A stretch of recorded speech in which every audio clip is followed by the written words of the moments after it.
안녕하세요. 오늘 저희가 함께 살펴볼 자료는요, 고경태 목사님이 보내주신 메모랑 또 최덕성 박사님의 연구 자료인데요. 이걸 바탕으로 중세 기독교 역사를 한번 깊이 들여다볼까 합니다. 네, 보통 중세하면 암흑시대라는 말을 많이 쓰잖아요. 그렇죠. 1000년이나 되는데 정말 어둡기만 했을까 싶기도 하고요. 맞아요. 그 표현은 사실 14세기 인문주의자 페트라르카가 처음 썼던 건데 모든 역사가들이 동의하는 건 아니에요. 최덕성 박사님 연구처럼 이 시기에도 로마 카톨릭의 큰 영향력 아래서도 성경적인 신앙을 지키려는 움직임이 계속 있었다는 거죠. 그러니까 복음의 역사가 끊이지 않았다 이런 관점이군요. 네, 공식적인 교회의 역사 뒤에 숨겨진 이야기들이 있다는 거예요. 그럼 우리가 아는 1517년 루터의 종교개혁이 갑자기 딱 나타난 게 아니라는 거네요. 그렇죠. 그 전에 이미 개혁의 씨앗 같은 것들이 뿌려지고 있었던 거죠. 예를 들면 어떤 움직임들이 있었을까요? 대표적으로 한 12세기쯤 프랑스 리옹 상인이었던 피터 왈도. 이분을 중심으로 시작된 왈도파가 있어요.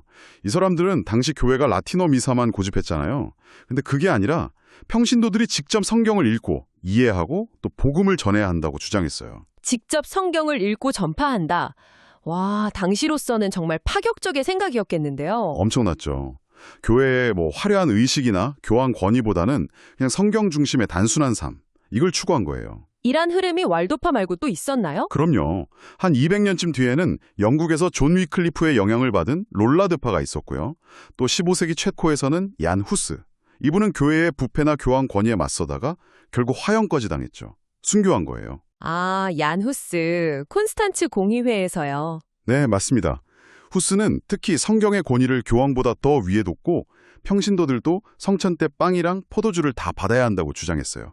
자료에 보니까 프랑스의 르페브레 데타플이라는 학자 이야기도 나오던데요. 이분은 루터보다 먼저 오직 성경, 오직 믿음으로 이걸 강조했다고요? 네, 맞아요. 그러니까 믿음만으로 의롭게 된다는 거죠. 선행이나 어떤 의식이 아니라. 루터 종교 개혁의 핵심 사상이 사실 그 이전부터 이미 논의되고 있었다는 증거죠. 다들 방식은 조금씩 달랐지만 결국 성경으로 돌아가서 초대교회의 좀 순수한 신앙을 회복하자. 이런 공통점이 있었던 거네요. 정확합니다. 근데 이런 움직임들을 교회가 가만히 봤을 것 같진 않은데요. 자료에도 박해 이야기가 꽤 나오던데? 바로 그게 준세교회의 가장 좀 아이러니한 부분이에요. 스스로 진리의 수호자라고 하면서 오히려 성경대로 살려는 그룹들을 이단이라고 딱 규정하고 엄청나게 탄압을 한 거죠. 이단 규정이라? 네. 대표적인 게 남프랑스의 알비파인데 이들이 이원론 사상을 가졌다 이런 비판도 있긴 하지만요. 중요한 건 교황 인노첸시오 3세가 이들을 아예 없애버리고 십자군 전쟁까지 일으켰다는 거예요. 나중엔 종교재판소까지 동원했고요. 십자군이요? 같은 기독교인들을 상대로요. 네. 진리를 가졌다는 교회가 오히려 진리를 따르려는 사람들을 박해했다. 이게 정말 모순이죠.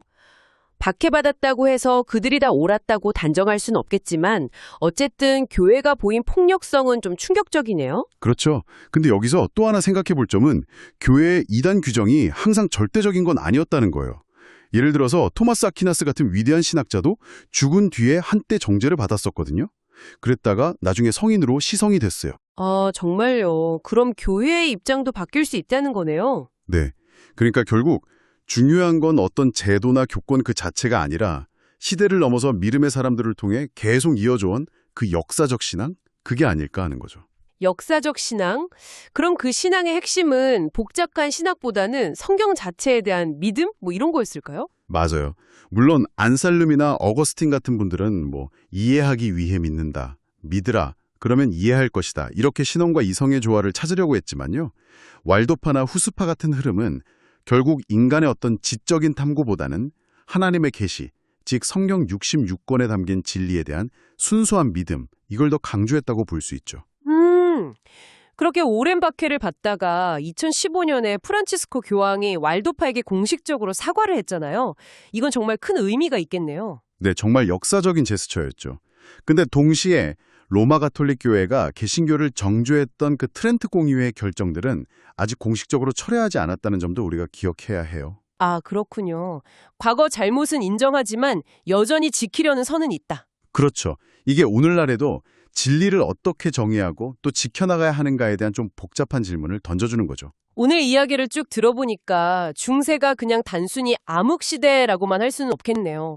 거대한 교권 아래에서도 성경적 진리를 따르려고 치열하게 노력했던 사람들도 있었고 또 그 과정에서 교회의 모순적인 박해도 있었고 참 복잡한 시대였어요. 맞습니다. 왈도파, 롤라드파, 후수파 같은 사람들은 그 어둠 속에서도 어떻게든 빛을 찾으려고 했던 이들이었던 거죠. 그냥 과거 이야기로만 끝나지는 않는 것 같아요. 진리를 둘러싼 투쟁, 또 오류, 박해, 그리고 화해 이런 과정들이 오늘날 우리 사회를 돌아보게 만드는 거울 같다는 생각도 들고요. 네, 충분히 그렇죠. 그럼 마지막으로 이런 질문을 한번 던져보고 싶습니다. 역사 속에서 보면 이단 규정과 박해, 그리고 또 시간이 흘러서 사과하는 일들이 반복되잖아요. 이걸 보면서 오늘날 우리는 어떻게 진리의 기준은 지키면서도 과거와 같은 그런 비극적인 오류를 피할 수 있을까요? 정말 수많은 목소리들이 있는데 그 속에서 진짜 중요한 것을 분별하는 지혜는 과연 어디서 찾아야 할지 여러분도 한번 깊이 고민해 보시면 좋겠습니다.